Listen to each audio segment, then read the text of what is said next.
Eu sei que vocês estão ouvindo o contrário. No fim das contas, toda informação depende muito de como que ela é passada, de como que você organiza as ideias para dar sentido a um fato.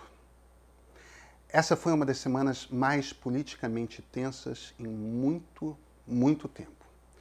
E olha que de 2013 para cá, semanas tensas têm sido a regra. Mas notícias boas andam tão raras que é tão importante fazer esse registro, porque pela primeira vez em muito tempo nós podemos dizer com clareza: a democracia no Brasil é forte. Meu nome é Pedro Doria e esse é o Ponto de Partida.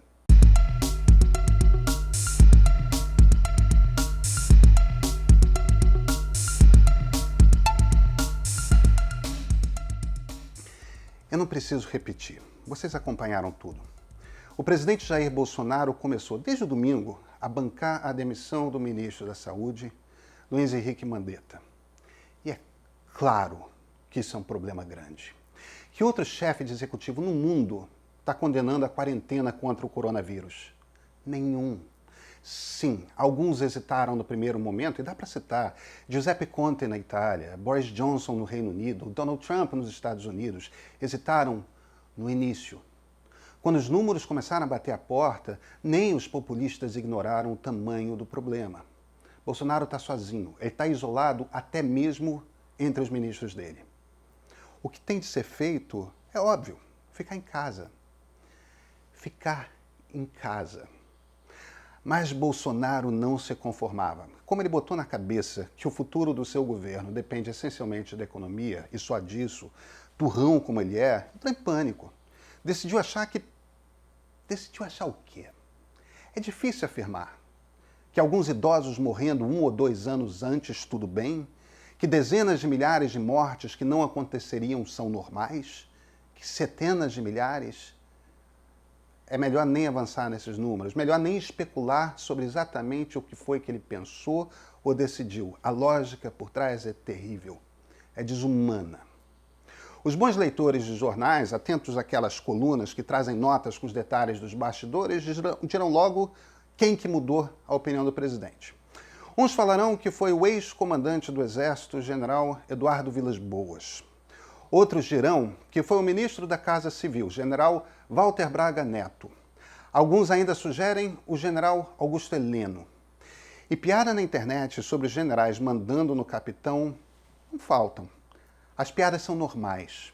Elas tratam de um medo coletivo que qualquer democrata brasileiro tem. É o medo de uma ditadura militar. Junta um ex-oficial de baixa patente, autoritário na presidência, com vários generais ao redor, o medo está lá, é claro que está. Foram 2 ditaduras militares e uma quase militar na história da República. Começou com Deodoro e Floriano, depois Getúlio com os tenentes e ancorado nos generais Góes Monteiro e Eurico Gaspar Dutra, e aí o regime de 64. Está lá na nossa história. A preocupação é real. E as informações estão factualmente corretas. Os 3 generais, Vilas Boas, Braga Neto, Augusto Heleno, eles falaram com Bolsonaro defendendo a manutenção de Mandetta. Só que resumir o que aconteceu nessa semana apenas a eles é um erro. Porque vejam, olha quanto do Brasil foi mobilizado. O presidente da Câmara e o presidente do Senado se manifestaram a favor do ministro, tanto publicamente quanto em privado. Ministros do Supremo mandaram recados. Governadores, e não foram poucos não, João Dória, Wilson Witzel, Ronaldo Caiado, todos os governadores, menos o do Distrito Federal. Não ficou só nisso. O Conselho Federal de Medicina, vários médicos importantes, a Ordem dos Advogados do Brasil, a equipe do Ministério da Saúde. Dias antes, o ministro da Economia, Paulo Guedes, numa live, havia dito que, como economista, se preocupava com os números, com negócios, né? Mas que, como cidadão, seguiria as recomendações médicas. Sérgio Moro, como é da sua característica, ele não se manifestou, ou se manifestou, através da mulher Rosângela Moro, que vem publicando recomendações do Ministério da Saúde no seu Instagram pessoal. Talvez seja verdade que sim, as opiniões nas quais Bolsonaro se fiou foram as dos militares. Mas os generais não existem no vácuo. Se eles puderam se unir, chegar perante o presidente e botar uma prensa, é porque o Brasil inteiro estava do lado deles. É mais fácil, sabe? Sabe o que quer dizer o Brasil inteiro? O Congresso Nacional e o Supremo, que são os outros dois poderes. Os governadores que representam a federação, e nós somos uma república federativa. Sim, estas palavras têm sentido. O CFM e a OAB, assim como nós na imprensa, somos parte da sociedade civil organizada e não estamos sozinhos. Condomínios, organizações comunitárias, associações de moradores, igrejas, gente em bairros ricos e em bairros pobres. Vejam o Datafolha que saiu essa semana. 3/4 dos brasileiros somos a favor da quarentena. Não fica só nisso. As redes sociais, inclusive o Twitter, que andava muito bolsonarista, elas também viraram. As Forças Armadas? Claro. E, de novo, é isso mesmo. Quem convenceu Bolsonaro a manter no comando da saúde Luiz Henrique Mandetta foram os generais. Mas os generais perderam muitas brigas contra Bolsonaro, várias.